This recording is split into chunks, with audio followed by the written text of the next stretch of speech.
Assalamu alaikum dear students, how are you? I hope that you are all fine.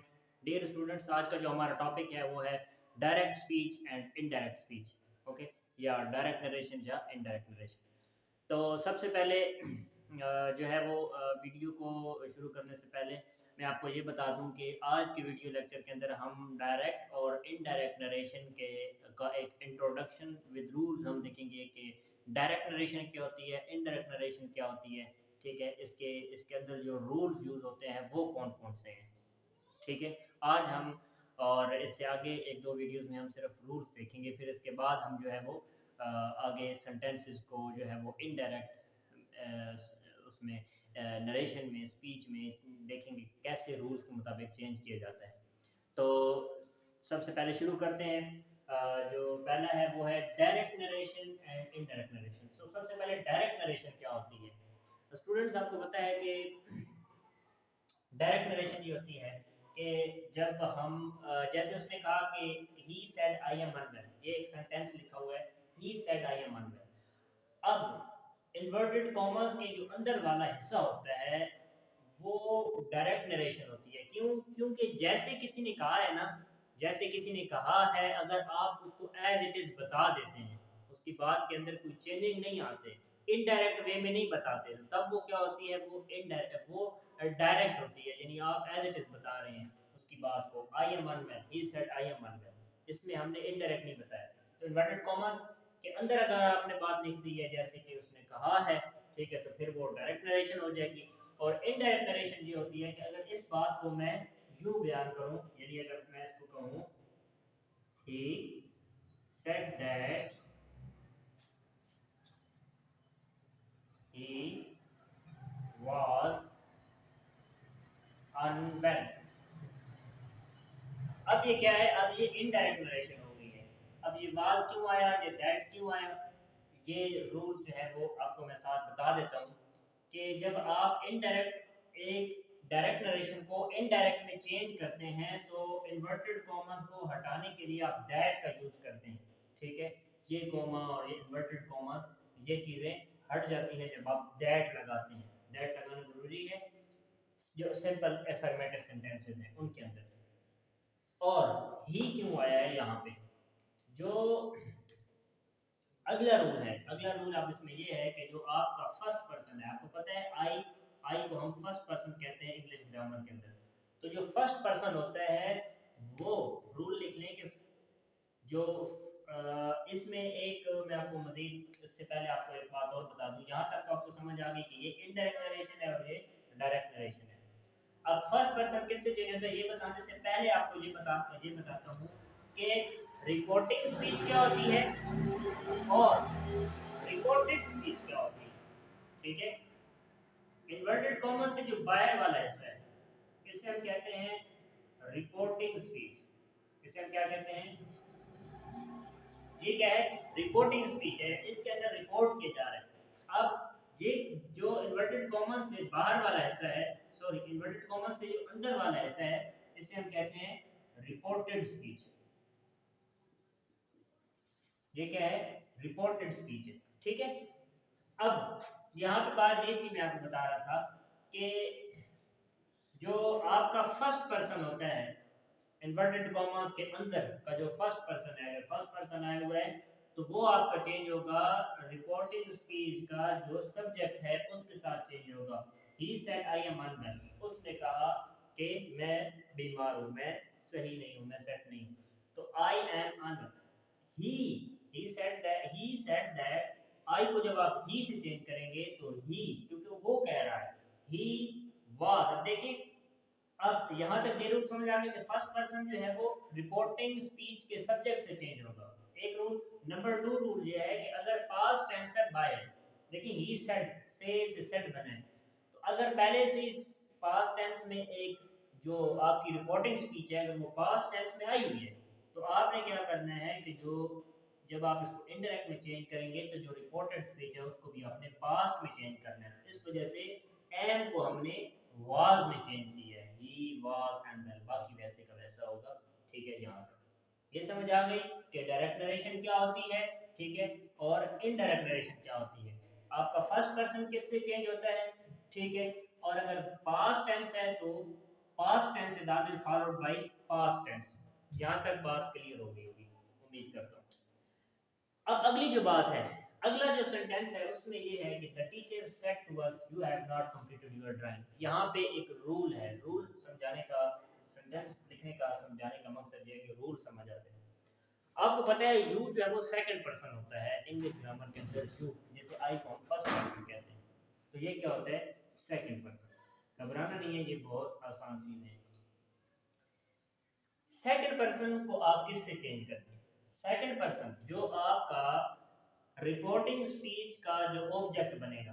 अब देखें reporting speech का object क्या बन रहा है, द टीचर एक सब्जेक्ट है, ये एक वर्ब है, टू अस पीछे अस जो रह गया है, ये देखिए सब्जेक्ट भी है, वर्ब भी है, ऑब्जेक्ट भी है, ये तीनों चीजें जरूरत होती हैं एक सेंटेंस के अंदर। तो ये अस जो है ये इसके अंदर क्या है, सब्जेक्ट है, ये ऑब्जेक्ट है, ये क्या है ऑब्जेक्ट। ओके, सब्जेक्ट बोल बोल के वो अब जुबान पे चढ़ चुका है। तो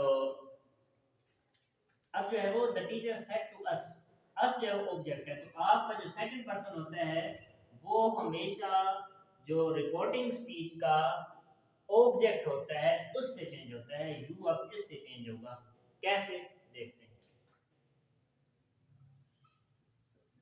द टीचर, अच्छा अब यहाँ तक एक दूसरा रूल भी आपको समझ आ गया, एक मजीद एक रूल जो है। अब देखिए ये जो वर्ब है पास्ट में पढ़ा है ना, से सेड में पढ़ा है, ठीक है। तो फिर जो सेट टू होता है पूरा सेट टू, इसको हम किस में चेंज करते होते हैं, टोल्ड में, ठीक है। सेट टू को अगर रिपोर्टिंग स्पीच का वर्ब पास्ट में हो तो सेट टू को टोल्ड में चेंज कर देते हैं, ये रूल लिख लें। So the teacher told us that, that क्यों लगाया इन्वर्टेड कॉमा हटाने के लिए, the teacher told us that. अब देखिए यू जब अस से चेंज होगा तो यहाँ पे हम क्या रखेंगे, अस जो है वो ऑब्जेक्टिव केस है, किस चीज का ऑब्जेक्टिव केस है। अब यहाँ पे एक पर्सनल प्रोनाउन चार्ट में लिखता हूँ, आपने पढ़ा होगा पहले भी, पर्सनल प्रोनाउन चार्ट, ठीक है। मार्कर भी फीका पड़ गया, चलें देखते हैं। ही एक सब्जेक्टिव केस है, ठीक है, ही शी आई वी दे, ठीक है। ये ही का जो ऑब्जेक्टिव केस होता है वो आपको पता है हिम होता है, ही का हिम होता है, मैंने आपको टेंसेस और एक्टिव पैसिव में ये पढ़ा चीजें, ठीक है। शी का ऑब्जेक्टिव केस हर होता है, ठीक हो गया। आई का ऑब्जेक्टिव केस मी होता है, वी का ऑब्जेक्टिव केस अस होता है, दे का ऑब्जेक्टिव केस देम होता है, ठीक है। ये मैं यहाँ पे शॉर्ट फॉर्म में लिखूंगा, ये सब्जेक्टिव केस है और ये ऑब्जेक्टिव केस, ठीक हो गया। अब देखें यहाँ पे क्या आया हुआ है अस आया हुआ है, अस का सब्जेक्टिव केस क्या है, अस का सब्जेक्टिव केस वी है ना।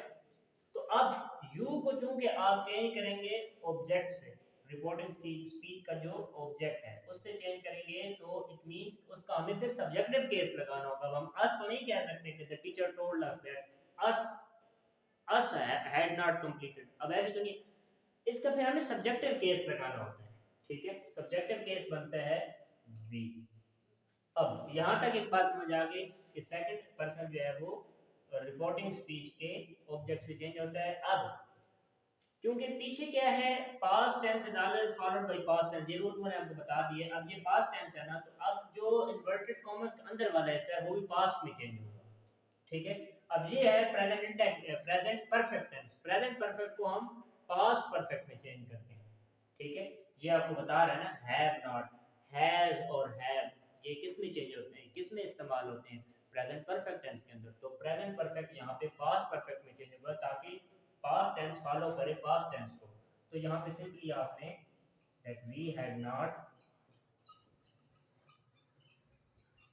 completed our drawing, we से मतलब जाते हैं, we had not completed our drawing, और बाकी ये मैंने जगह नहीं की तो यहाँ पे लिख दिए, ठीक है। ड्राइंग नीचे आपने कर लेते हैं। यहाँ तक समझ आ गई कि सेकंड पर्सन किससे चेंज होगा। एक बात पास्ट टेंस से पहले फॉलोड बाय पास्ट टेंस, पीछे भी पास्ट आगे भी पास्ट, ये भी बात समझ आ गई। और ये भी समझ आ गया कि ये मैंने कैसे यहाँ पे बी यूज किया है और आर, ठीक हो गया। ये आपको यहाँ तक रूल समझ आ गए। अब एक लास्ट रूल जो हमने इस वीडियो में मजीद पढ़ना है वो क्या है। He said she sang a beautiful ghazal at the concert. He he said she sang a beautiful ghazal at the concert. अब देखें ये क्या है, ही शी या कोई सिंगुलर नेम आ जाता है, यानी कोई नेम आ जाता है, आप नूरजहां कह देते हैं, ठीक है, या आप कोई भी है, ठीक है, शी की जगह पे साथ, तो वो भी थर्ड पर्सन ही होगा, ठीक है। तो थर्ड पर्सन को आप कैसे चेंज करते हैं। फर्स्ट पर्सन को तो आपने देख लिया कि जो फर्स्ट पर्सन है वो किसके साथ चेंज हो रहा है, जो सेकंड पर्सन है वो किसके साथ चेंज हो रहा है। Third person as it is रहता है। शी को आप कुछ नहीं कर सकते, आसानी है। ही को आप किस से चेंज करेंगे, नहीं कर सकते, ठीक है। ही शी या अगर नूरजहान है तो नूरजहान ही रहेगा। अब कैसे, ही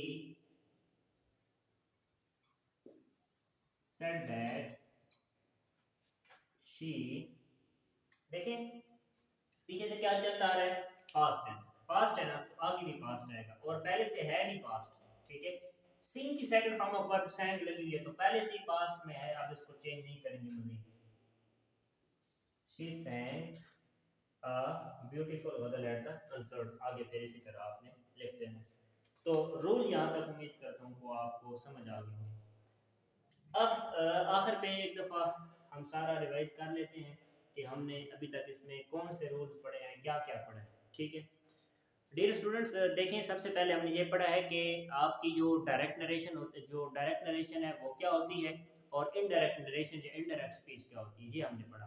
तो डायरेक्ट स्पीच ये होती है कि जो आपको बात जैसे कही गई है आपने वैसे के वैसे उसको बयान कर दिया है, तो वो इट मीन्स कि आपकी डायरेक्ट नरेशन हो गई है, ठीक है।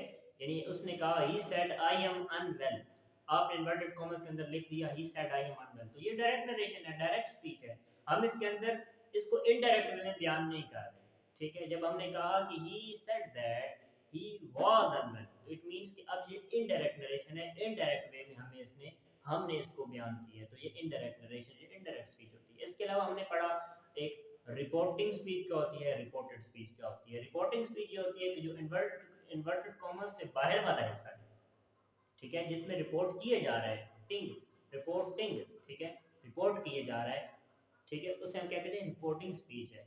इन्वर्टेड कॉमर्स से जो अंदर वाला हिस्सा है वो रिपोर्टेड स्पीच कहलाती है, ठीक हो गया। इसके अलावा हमने पढ़ा कि फर्स्ट पर्सन को किससे चेंज करते हैं, तो फर्स्ट पर्सन अगर जो आपकी रिपोर्टेड स्पीच है, इन्वर्टेड कॉमर्स के अंदर वाला जो हिस्सा है, ये वाला, अगर ये जो है इसके अंदर अगर फर्स्ट पर्सन आ जाता है तो वो आपके रिपोर्टिंग स्पीच के सब्जेक्ट से चेंज होगा। वो कैसे होगा वो मैंने आपको बता दिया। अगला पॉइंट क्या है, अगला पॉइंट हमने ये देखा कि जो सेकंड पर्सन है उसको हम किससे चेंज करते हैं। सेकंड पर्सन जब आ जाता है रिपोर्टेड स्पीच के अंदर, उसको हम जो आपका रिपोर्टिंग स्पीच का ऑब्जेक्ट बनता है उससे हम चेंज करते हैं, ठीक है। एक बार ये समझ आ गई। फिर हमने एक मजीद रूल ये पढ़ा कि थर्ड पर्सन को हम कैसे चेंज करते हैं। तो थर्ड पर्सन चेंज नहीं होता, ही शी या कोई सिंगुलर नेम आ जाए, ठीक है, तो हम उसको रिपोर्टेड स्पीच के अंदर देखें, ये जो आ गया है शी, अगर यहाँ पे ही होता तब भी हम जो है उसको चेंज नहीं करते, शी है तब भी नहीं चेंज कर सकते। जब हम कोई अली आ जाए, जारा आ जाए, या कोई और नेम आ जाए, मतलब सारा आ जाए, कोई भी आ जाए, तो नूरजहान आ जाए, कोई भी नेम आ जाए, तो फिर हम उसको चेंज नहीं करेंगे, ठीक है, उसको हम एज इट इज ही रखेंगे। वो हमने एज इट इज रखा, ठीक है जी। अब फिर हमने एक मजीद रूल पढ़ा कि पास्ट टेंस जो है वो अगर वो जो आपका इन्वर्टेड कॉमा से बाहर वाला जो हिस्सा है, यानी जो आपका रिपोर्टिंग स्पीच है, अगर वो पास्ट में है तो जो आपकी रिपोर्टेड स्पीच है वो भी पास्ट में होगी। Past tense is always followed by past tense, ये जरूर आपको समझ आ गया। फिर मैंने आपको एक सेट टू का बताया, सेट टू कब टोल्ड में चेंज होता है, यानी अगर सेट टू लगा हुआ है तो टोल्ड में क्यों चेंज कर रहे हैं, इस वजह से कि जो आपकी रिपोर्टिंग स्पीच है, ठीक है, रिपोर्टिंग स्पीच का जो वर्ब है, जो फ्रेज है, ठीक है, अगर वो पास्ट में है, देखिए सेट है ना, ये वर्ब है इसका, अब ये पास्ट में है, से सेट में है, तो फिर हम इसका जो सेट टू है इसको सिंपल टोल्ड में लिखते हैं, ठीक हो गया। इसके बाद हमने ये जो पर्सनल प्रोनाउन चार्ट पढ़ा कि ही का जो ऑब्जेक्टिव केस होता है वो हिम होता है, शी का हर होता है, दे का जो है वो हम देम लगाते हैं, यूज करते हैं इंग्लिश ग्रामर में, जो वी का हम होता है अस। फिर अब इन्हीं के मुताबिक फिर हम ये देखते हैं कि अच्छा यहाँ पे वी कैसे लगा और इसी तरीके से, ठीक है।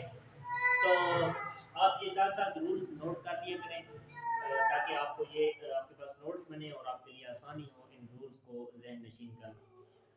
तो डियर स्टूडेंट्स, उम्मीद करता हूँ कि आज के वीडियो लेक्चर में मैंने जो आपको रूल्स बताए हैं वो आपको समझ आए होंगे। अगर कोई रूल आपको समझ ना आए तो आप कमेंट बॉक्स के अंदर पूछ सकते हैं। So thanks for watching this video. अगले लेक्चर तक अल्लाह हाफ़िज़।